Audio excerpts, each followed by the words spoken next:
Assalamualaikum warahmatullahi wabarakatuh. USM News kembali hadir menjumpai Anda. Beragam informasi menarik akan kami sajikan untuk Anda selama 30 menit ke depan. Bersama saya Dina Mioti dan berikut USM News selengkapnya.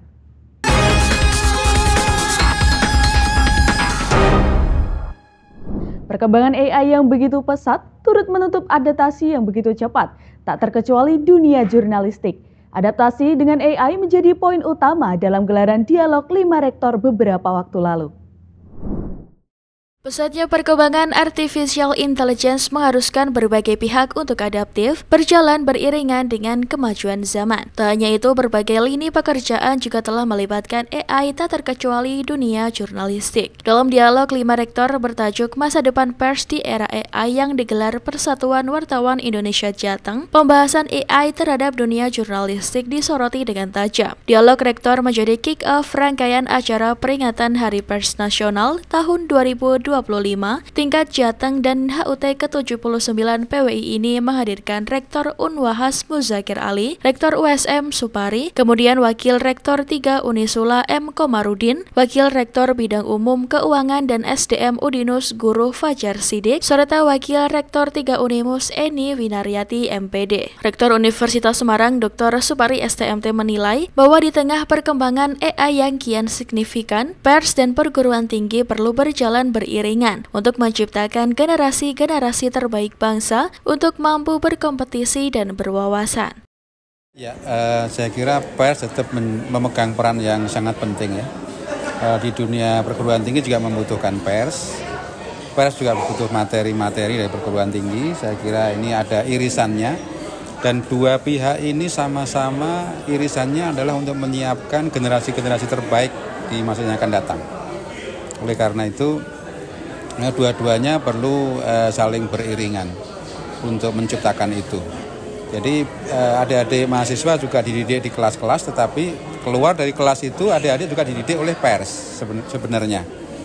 Oleh karena itu dengan adanya AI ini nggak bisa kita tolak, nggak bisa kita hindari. Oleh karena itu ya kita semua mesti beradaptasi. Kita mesti semua juga ikut, justru bahkan kita ikut membangun AI supaya bisa lebih banyak membantu pers dan lebih banyak membantu pendidikan tinggi. Senada dengan hal itu, Ketua PWI Jateng Amir Mahmud menyatakan kehadiran AI perlu untuk disikapi dengan bijak dan hati-hati. Penghayatan etika dalam dunia pers menjadi pekerjaan rumah yang terus muncul dan bisa diatasi dari tiap individu. Penghayatan etika boleh dikatakan ini adalah PR yang tidak akan pernah berhenti, karena setiap zaman, setiap waktu ini akan menjadi masalah yang pasti muncul, dan tentu saja akan bergantung pada bagaimana kita memosisikan etika ini dengan sebuah iktikat. Kalau iktikat baik untuk menyampaikan informasi, karena sesungguhnya rambu-rambu itu sudah ada di dalam undang-undang pers, ada di dalam kode etik jurnalistik, itu pasti kita akan selamat. Kata-kata selamat itu sebenarnya juga tidak hanya terbungkus di dalam iktikat kita menyelamatkan diri, bukan, tetapi juga menyelamatkan umat manusia secara menyeluruh. Bagaimana kita menghindari berita-berita bohong, bagaimana kita menghindari berita-berita yang bisa memecah belah, bagaimana kita menghindari berita-berita yang bisa berakibat sara dan seterusnya. Itu adalah gambaran bahwa sesungguhnya pers kita, tantangan kita ke depan ini yang lebih penting dihadapi adalah masalah etika. Berfokus pada pengembangan AI di era saat ini, Sekolah Pascasarjana Undip melalui program studi Doktor Sistem Informasi menggelar visiting profesor yang menghadirkan narasumber dari Universitas Malaya, Malaysia. Menjadi kegiatan rutin dan tak terpisahkan dari program Sekolah Pascasarjana dan program World Class University, Universitas Diponegoro, program studi Doktor Sistem Informasi Universitas Diponegoro menggelar visiting profesor bertajuk The Move Toward Industry 4.0 involves integrating various digital technologies including IoT, AI, and big data to create more interconnected and efficient accounting system baru-baru ini digelar. Kegiatan ini menghadirkan narasumber dari Malaysia, Profesor Dr. Nur Ismawati, Universitas Malaya, Malaysia, dan dipandu oleh moderator Kidir Maulana Binu Susanto, SSI MSI PhD dari Departemen Fisika Fakultas Sains dan Matematika Undip. Menurut Wakil Dekan Sumber Daya dan Inovasi Sekolah Pascasarjana Universitas Diponegoro Semarang, Dwi Cahyo Utomo SEMA PhD, kegiatan itu menjadi sarana dalam membuka wawasan global dan memperbarui kondisi terkini dalam pembangunan yang ada saat ini melalui tenaga pengajar asing. Di Sekolah Pascasarjana Undip ini kegiatan yang rutin karena ini bagian dari international lecturing, jadi pembicara dari seluruh belahan dunia akan menjadi bagian yang tidak terpisahkan dari programnya Sekolah Pascasarjana. Khususnya ini sudah sebenarnya merupakan programnya Universitas Diponegoro, jadi hampir semua sekolah fakultas juga melakukan yang sama. Intinya bahwa selain untuk memberikan pengetahuan, update terhadap pengetahuan global, juga untuk membangun inisiasi dan potensi ke depan kolaborasi antar universitas di dunia maupun antar peneliti Undip dengan peneliti internasional. Jadi dan yang terakhir juga ini bagian dari program dari World Class University-nya Universitas Diponegoro. Dalam pemaparannya, Profesor Dr. Nur Ismawati menyampaikan pentingnya adaptasi dalam masa AI. Hal ini menjadi poin penting untuk dapat bersaing dengan teknologi yang semakin canggih, termasuk bijak dalam penggunaannya.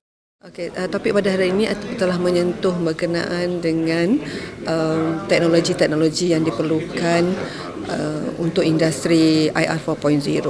Contoh-contoh aplikasi ataupun teknologi yang diperlukan adalah seperti IoT, Internet of Things, Big Data Analytics dan juga AI. Contoh-contoh teknologi ini akan memberi impak kepada bagaimana karyawan ataupun academician, ya, dosen-dosen, untuk mereka menjadi lebih efektif dan efisien dalam organisasi. Kerana dengan adanya teknologi ini, cara kita bekerja agak beza. Kita perlu sentiasa belajar mengadaptasi dengan perubahan-perubahan teknologi, kerana kalau kita tidak belajar dan mengadaptasi dengan teknologi ini, mungkin kita akan ketinggalan. Kerana kita tahu sekarang AI penggunaannya adalah meluas, bukan hanya kepada pelajar, ia juga merangkumi penggunaan AI kepada masyarakat, kan, seterusnya. So kalau kita tidak tahu apakah keperluan AI dan bagaimana mengurus penggunaan AI itu secara beretika, ia akan menyebabkan AI mendahului manusia. Sepatutnya manusia yang harus lebih advance, kerana manusia adalah yang mereka artificial intelligence itu ataupun kecerdasan buatan. Fakultas Teknik kembali menggelar program Kemah Kerja Mahasiswa ke-45 bagi mahasiswa barunya. Para mahasiswa ini diberangkatkan pada hari ini menuju lokasi sasaran di Kecamatan Dau, Kabupaten Malang. Kegiatan ini berlangsung setiap tahun sebagai wujud peran mahasiswa kepada masyarakat. Nantinya, para mahasiswa akan melakukan kegiatan pengabdian masyarakat dalam berbagai bentuk, seperti perbaikan sarana infrastruktur jalan, penerangan, dan kegiatan lainnya. Sekitar 1.185 mahasiswa baru Fakultas Teknik Universitas Brawijaya hari ini diberangkatkan untuk mengikuti Kemah Kerja Mahasiswa tahun 2025. Pada tahun ini, lokasi kegiatan dipusatkan di Desa Kucur, Kecamatan Dau, Kabupaten Malang. Kegiatan Kemah Kerja Mahasiswa ini merupakan program ke-45 yang rutin digelar setiap tahunnya. Ditemui di sela pemberangkatan, Ketua Pelaksana Sultan Arik menjelaskan bahwa kegiatan Kemah Kerja Mahasiswa ini merupakan program pengabdian masyarakat bagi mahasiswa baru. Program ini digelar rutin setiap tahunnya sebagai wujud dari kontribusi mahasiswa terhadap perkembangan desa di sekitar kampus. Ya, untuk kegiatan hari ini nanti akan diberangkatkan ke Desa Kucur di Dau. Terus untuk jumlahnya itu ada sekitar 1.185 dan untuk mahasiswa ini mahasiswa semester 1 ke 2, Mas Bambang. Baik, untuk tujuan keberangkatan kegiatan ini apa? Oh iya, untuk tujuan keberangkatannya ini supaya dari maba ini ya nanti bisa melakukan pengabdian masyarakat seperti yang biasa dilakukan oleh semua maba teknik di di awal fase maba, karena ya kami kan memang ingin melakukan pengabdian kepada masyarakat, dan ya kami pun juga terus mempertahankan hal ini bertahun-tahun. Bahkan dulu sebelum UB resmi menyelenggarakan KKN, dari kami pun juga sudah melaksanakan kegiatan ini. Maka ini kan kegiatan yang amat menarik. Nantinya para mahasiswa akan melakukan berbagai kegiatan seperti perbaikan sarana dan prasarana fisik, perbaikan lampu penerangan jalan, hingga kegiatan edukasi bersama dengan masyarakat lokasi sasaran. Dari Malang, Tim Liputan UBTV melaporkan untuk USM TV. Sedikitnya 50 hektar sawah di Dusun Karangasem, Kronggen Brati, Grobogan, Jawa Tengah terendam banjir setinggi 1 meter lebih. Genangan banjir selama hampir 20 hari menyebabkan tanaman padi siap panen membusuk. Petani pun menderita gagal panen. Derita banjir di Grobogan seakan belum usai. Di Desa Kronggen, Kecamatan Brati, Grobogan, sedikitnya 50 hektar tanaman padi siap panen tergenang banjir selama 3 minggu lebih. Genangan banjir di areal sawah disebabkan meluapnya Sungai Lusi. Akibat banjir setinggi 1 meter lebih yang menggenang puluhan sawah selama 20 hari, para petani di desa tersebut mengalami gagal panen. Pasalnya, semua tanaman padi yang siap-siap panen mulai membusuk akibat terlalu lama terendam banjir. Padinya ini kena banjir. Nggak bisa kiriman dari Lusi. Nggak bisa surut, Pak? Ini sudah 20 hari tidak bisa surut karena sungai itu belum surut, makanya nggak bisa keluar air yang sudah. Sudah saatnya panen ya, Pak, sebenarnya, Pak? Sudah, ini saatnya panen, tapi gagal busuk, Pak, ini. Berapa hektar, Pak? Semuanya, Pak? Yo, sekitar 50 hektar. Sebelah berapa? Ada berapa petani, Pak, yang merasa rugi ini, Pak? Sudah ada masih satu dusun Karangasem. Yang sini satu dusun Karangasem. Ya, akibat sungai apa? Satu dukuh Karangasem. Akibat sungai apa, Pak? Akibat sungai apa? Terlibat Sungai Lusi, meluap. Karangasem itu kena dampaknya ini. Sudah 20 hari ya, Mbak, ya? Sudah 20 hari gagal panen nih. Pengennya gimana, Mbak? Yo, pengennya dari pemerintah minta bantuan asuransi. Menurut pihak desa, banjir di area sawah hampir setiap tahun terjadi dan genangan banjir tak mudah surut. Hal itu disebabkan kurangnya saluran pembuangan air di wilayah tersebut, sehingga jika terjadi genangan banjir tak bisa segera surut. Untuk saat ini sendiri di Desa Kronggen, utamanya Dusun Karangasem, yang sudah tinggal beberapa hari lagi panen, ini gagal panen, nggak bisa panen karena adanya banjir kiriman dari Lusi atau luapan dari Sungai Lusi. Kenapa, Mas, nggak bisa surut, Mas? Itu karena apa ya? Untuk jalan keluar, akses keluar air dari Karangasem ke Sungai Satrean atau Sungai Grobogan itu kecil, kurang memadai, Mas. Selama berapa hari ini, Mas? Sudah hampir 3 minggu. Ini tiap tahun atau gimana, Mas? Tiap tahun pasti. Banyak petani yang rugi ya, Mas, ya? Ya, banyak sekali. Solusinya gimana, Mas? Nah, untuk solusi dari pemerintah sendiri di tahun ini sudah ada sudetan kali Grobogan ke Kali Lusi. Tapi untuk mungkin bisa dirasakan petani di tahun yang akan datang, insya Allah. Warga berharap pemerintah segera merealisasikan pembuatan sodetan saluran pembuangan air ke arah sungai agar jika terjadi banjir, genangan akan cepat surut. Dilanda banjir hampir 3 bulan, ratusan warga Desa Sayung, Kabupaten Demak, Jawa Tengah, Rabu pagi menggeruduk balai desa setempat. Kedatangan warga untuk mendesak kepala desa terkait penanganan banjir yang melanda desa mereka. Warga menilai pemerintah desa kurang tanggap dengan bencana banjir yang dialami warga. Warga juga menuntut kepala desa mundur dari jabatannya. Dengan berjalan menerjang banjir, ratusan warga Desa Sayung, Kecamatan Sayung, Demak, Jawa Tengah, Rabu pagi menggeruduk balai desa setempat. Ratusan warga yang terdiri dari bapak-bapak, ibu-ibu, serta anak-anak menggeruduk balai desa dengan membawa sejumlah spanduk bertuliskan tuntutan. Di depan kantor balai desa, massa menyampaikan tuntutan mereka terkait penanganan banjir yang melanda desa yang tak kunjung surut. Mereka juga meruntut janji-janji kepala desa waktu kampanye pencalonan kepala desa desa yang berjanji akan menuntaskan permasalahan banjir yang setiap tahun melanda Desa Sayung. Aksi massa tersebut mendapat pengamanan dari aparat kepolisian dan Koramil setempat. Saya menuntut perbaikan ke depannya. Lengkong, Sayung Lor, Sayung Wetan, tidak ada jalan yang mulus sedikit pun, semuanya air.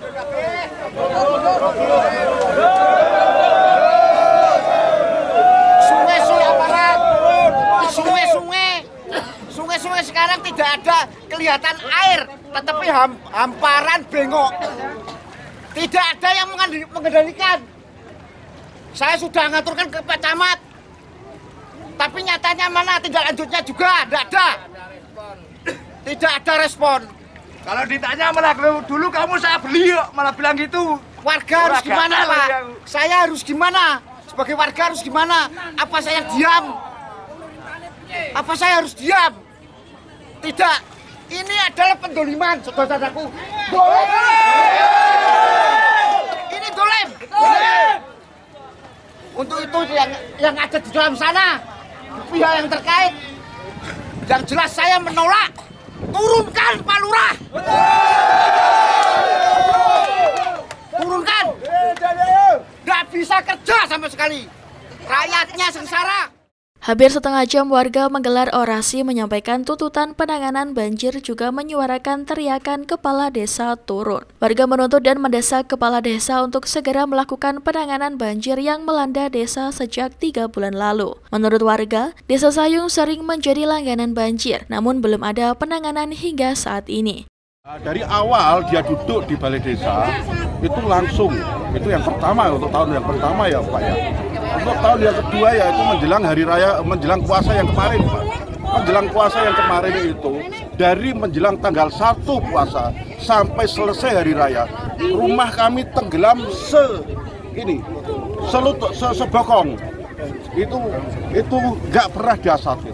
Saya rasa ini hanya karena saya punya asumsi Pak Lurah itu memang benar-benar nggak bisa bekerja. Untuk kawasan banjir itu seluruh desa atau gimana itu? Seluruh desa, Bapak. Penduduk sudah nggak nyaman, cari makan sulit, cari apapun semua sudah sulit. Dengan untuk jalannya ini nggak tenggelam, selalu tenggelam, Bapak. Sementara itu, kepala desa yang didemo warga berjanji akan segera melakukan pempanisasi air banjir. Menurut kepala desa Anwar, kendala yang dialami Desa Sayung dalam bencana banjir ini sudah melakukan beberapa tindakan. Namun, banjir yang terjadi di Desa Sayung akibat air limpahan dari kawasan daerah atas membuat penanganan mengalami kendala. Itu nanti dengan pompa 4 Juli itu bisa surut. Ini kita nak jalan pun aman. Nah, ini kira mau jalan tuh aman. Karena 250 liter per 250 liter kubik per menit. Ini dibeli berapa unit ini, Pak? 1. Baru 1. Terus butuhnya 4 ya. Terus kendalanya apa, Mbak, kok belum dipasang? Air banjir. Masih banjir ya, kondisi masih banjir ya. Banjir. Nah, ini kilo. Terus nanti rencana dipasang kapan, Mbak? Ngenteni surut ini. Dalam kesempatan tersebut, warga bersama kepala desa disaksikan pihak BPD dan aparat keamanan membuat surat pernyataan kesanggupan terkait penanganan banjir tersebut. Sementara warga membubarkan diri dan menempelkan spanduk besar di depan balai desa. Dari Demak, Mail Nur mengabarkan. Dalam suasana Hari Raya Imlek, umat lintas agama Semarang kunjungi Klenteng Hoktekbyo, Ambarawa, Kabupaten Semarang. Diharapkan silaturahmi antar umat beragama terus terjalin di Jawa Tengah dan semangat merawat toleransi terus terjaga. Komisi Hubungan Antar Agama dan Kepercayaan KFIKPAN Semarang bersama tokoh lintas agama dan budaya bersilaturahmi ke umat Konghucu di Klenteng Hoktekbyo, Ambarawa. Rombongan lintas agama dan budaya diterima oleh Wing Silim Ping An sebagai pembina Yayasan Rumah Ibadah Hoktekbyo Ambarawa dan Edi Haryadi sebagai Ketua Yayasan Rumah Ibadah Hoktekbyo Ambarawa. Ling Ping An merasa terharu atas kunjungan tokoh lintas agama dan budaya di masa syukur Tahun Baru Imlek 2576 yang dipimpin oleh Rama Didi Kami sebagai umat Konghucu sangat berterima kasih di dalam pelaksanaan kunjungan persaudaraan dari kawan-kawan lintas agama. Kami pun sebagai umat Konghucu terima kasih juga dengan kedatangan ini yang membuat kami sangat tersentuh. Saya sebagai pembina di rumah ibadah ini, Limpengan, saya pun hanya bisa mengucapkan terima kasih yang sebesar-besarnya. Semoga tali persaudaraan ini akan selalu kekal adanya. Sansai. Pada kesempatan silaturahmi, Ling Ping An menjelaskan bahwa kelenteng Hock Tik Bio sudah berusia lebih dari 150 tahun. Keberadaan kelenteng ini sudah menyatu dengan masyarakat. Di salah satu ruangan dalam area kelenteng dipergunakan untuk berlatih wushu. Atlet wushu yang berlatih di kelenteng ini sering meraih medali emas pada pesta olahraga daerah maupun nasional. Ada juga 2 atlet wushu yang menyabet medali perunggu di kancah Asian Games. Romo Eduardus Didik Cahyono SJ selaku koordinator Ketua Komisi Hubungan Keuskupan Agung Semarang dan sekaligus Kevikepan Semarang merasa gembira dapat berkunjung dan menyapa umat Konghucu di tahun baru Imlek. Saya Romo Eduardus Didik Cahyono SJ, Komisi Hubungan Antaragama dan Kepercayaan Kevikepan Semarang bersama dengan tokoh-tokoh lintas agama dan budaya berkesempatan bersilaturahmi kepada saudari-saudara kami umat Konghucu yang merayakan Hari Raya Imlek. Kami gembira bisa berkunjung ke kelenteng Hock Tik Bio di Ambarawa ini. Kami boleh berjumpa dan bercerita banyak hal terkait dengan kekayaan tradisi umat Konghucu dan khususnya kiprah dari kelenteng ini. Semoga dengan silaturahmi di Hari Raya Imlek ini bisa menjadi cara bagi kita untuk merawat dan menjaga kebersamaan satuan-satuan Republik Indonesia. Dari Ambarawa, Andre, USM TV. Usai dilanda banjir akibat jebolnya tanggul Sungai Tuntang, para pengungsi di Desa Baturagung, Kecamatan Gubuk, Kabupaten Grobogan, Jawa Tengah, berangsur-angsur meninggalkan pengungsian untuk kembali ke rumah mereka. Pengiriman logistik dilakukan secara langsung dengan menyambangi rumah mereka. 17 hari pasca banjir melanda Dusun Mintreng, Desa Baturagung, Kecamatan Gubuk, Kabupaten Grobogan, menyisakan duka yang mendalam. Sebagian pengungsi masih memilih untuk bertahan di Masjid Darut Taqwa Lancaran. Sementara itu, Balai Desa Baturagung setelah sempat dihuni 300 pengungsi, kondisinya terpantau kosong. Para pengungsi telah kembali ke rumah masing-masing dan ada yang memilih untuk menumpang di rumah saudara. Untuk perkembangan pengungsi pada hari ini, alhamdulillah bagi korban banjir yang rumahnya tidak begitu parah dan tidak hilang, sementara ini kita berikan ke rumahnya masing-masing. Jadi mereka kita kasih sembako. Kebetulan ini mereka butuh alat masak karena alat masak sapi pada hilang semuanya. Yang sudah bisa kembali ke rumah dikirimi sembako semuanya, khususnya RT 12 ya? Ya, untuk mereka yang pulang ke rumah kita kasih sembako. Rencana ke depan yang sisa pengungsi yang masih di Masjid Lancaran mungkin ada? Untuk kebetulan saat ini yang masih di pengungsian itu bagi mereka yang rumahnya itu hilang. Menurut data dari pemerintah Desa Baturagung, total sebanyak 16 kakak masih memilih untuk mengungsi. Banjir yang menerjang Desa Baturagung menjadi lokasi dengan kerusakan yang paling parah. Sebanyak 11 rumah hanyut diterjang banjir dan 18 diantaranya rusak berat dan 21 rusak ringan. Tak hanya itu, 130 hektar sawah milik warga juga turut terdampak. Mubasir menyatakan harapannya agar dinas terkait dapat memberikan perhatian lebih dalam penanganan pasca banjir, termasuk bagi para korban yang kehilangan rumahnya. Kami dari pemerintah desa berharap untuk dinas-dinas terkait mau membantu kita, dan kami juga berupaya untuk mereka yang masih ada pengungsian kita sewakan rumah-rumah yang warga yang kosong kita suruh menempati mereka. Pemirsa, New Orleans pada 9 Februari 2025 menjadi tuan rumah pertandingan puncak football Super Bowl. Jutaan wisatawan diperkirakan datang ke kota ini, tak hanya untuk menyaksikan pertandingan, tapi juga menikmati wisata kuliner yang bersama pertunjukan jazz dan arsitektur unik menjadi daya tarik utamanya. Selengkapnya dilaporkan tim VOA dari Washington DC.